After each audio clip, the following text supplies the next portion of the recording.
technical interview for product managers is alive and well. And in fact, the interesting thing about this technical interview is that it's more likely the more desirable an employer is. So the further along you get in your career, the more likely you are to encounter this type of interview. So in today's video, we're going to break down the three main things you need to know to prepare for this interview. The first thing is we'll go over the major question types that you can expect. The second thing we'll do is go through the rubric of how interviewers are really thinking about assessing people. And then the third thing we'll do is go through your preparation strategy. So let's dive right into it. What are the types of questions that you are likely to hear in the technical product management interview? You should think about questions that are behavioral. So these are going to be questions like, tell me about a time you encountered a technical blocker and what did you do about it? Tell me about a time you disagreed with an engineer on your team. How many engineers have you led as a product manager? These are very basic technical behavioral questions, but you're likely to see them in 100% of your job interviews that you have as a product manager. So you will see these at least once at every single company. You'll also see more involved behavioral technical questions. So these will be things like, tell me about the system architecture of the last project you worked on. So then they're getting into some technical details and they're going to try to probe how deeply did you really work with engineers on that system? Or did you just hand off those PRDs and say, please build this? So that's going to be a really important behavioral area.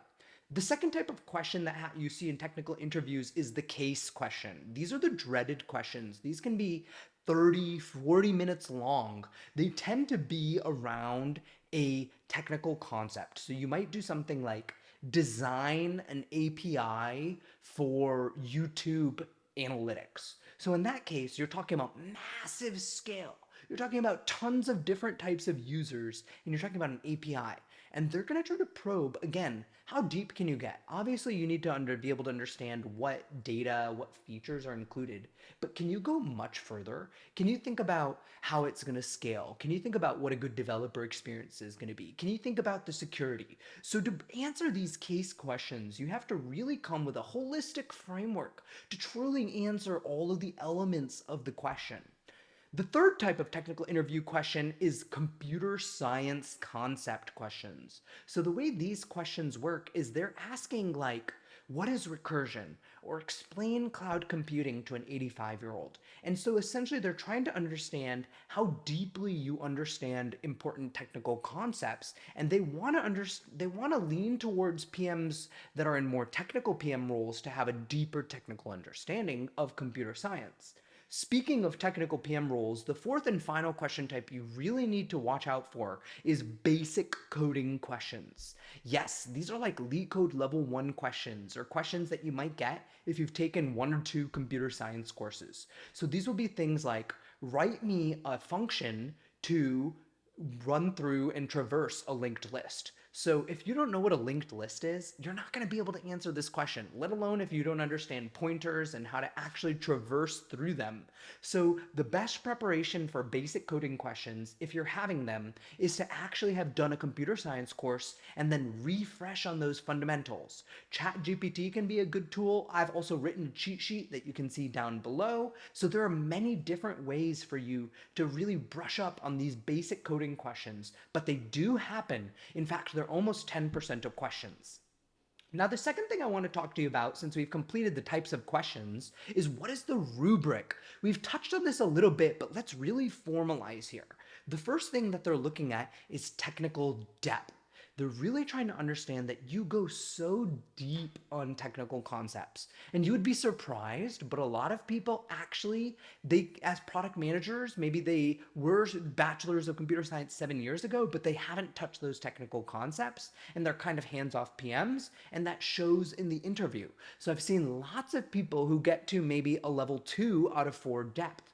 Getting to a level 4 out of 4 depth means that you are like a software engineer. And so if you really want to ace a technical interview, if you want to get a technical product manager job at a company like Stripe or a company like Amazon Web Services or for a technical product for developers, then you really need to consider actually brushing up on these technical concepts to actually answer them so that your level of depth is 4 out of 4 like an engineer. The second thing that they're looking for in the rubric is how do you actually work with engineers and how many engineers have you worked with? Because there are some types of product managers in name that don't actually get in the details with engineers. They don't actually write PRDs at the level of depth that an engineer can pick up without design having coming in, or they don't actually get involved with QA, so they don't actually really get into the details of how features and functionalities are working, and they don't actually understand the blockers day in day out because they don't go to sprint plannings. So if you are hitting all those buckets, then you will really understand how to work with engineers. And they're also looking at not just how you work with them in terms of depth, but they're also looking at how many engineers you work with. So if you've only worked with 3 engineers and then the role you're interviewing for has 11 engineers, that's a huge problem for the company. So they're also pretty curious about how many engineers you've worked with. So that's what they're looking for in that second bullet area. The third and final rubric area that you're seeing in these technical interviews is what is your conversational ability with engineering? Because you need to be able to work with engineering. And so that means you can't be describing technical concepts in a shy sort of way. You need to be able to look people into the eye. You need to be able to say that we won't be able to build this API at the scale we need to because of the technical limitations of our current platform. You need to be able to explain why technical debt is actually important to executives so that they actually prioritize particular technical debt. So that's why the conversational level, literally the lingua franca, is the final and most third rubric area that you need to practice. You need to actually record yourself on video using these technical terms and then look back at it and say, or even send it to an engineering friend to ask them, is this at the right technical level of conversation? Now, the final area, now that we've talked about the type of content and questions you're going to encounter, the type of rubrics, is what is your strategy to prepare for these interviews? Well, let's say your recruiter told you you have this interview next week. How are you going to all of a sudden prepare? So the first thing you need to do is you need to get a good question bank. I've flashed mine up on the screen, and you need to start practicing these. And what you need to do is look at these different categories of questions and figure out what category of questions am I weakest in.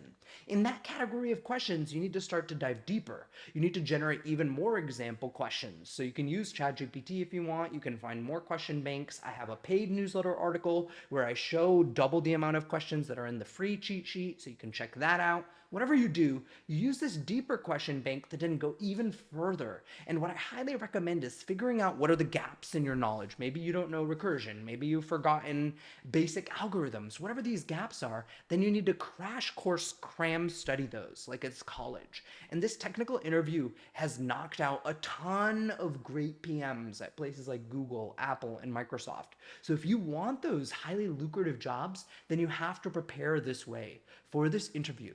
And the most important thing above all is just constantly stay prepared. As a PM, your job is never totally safe.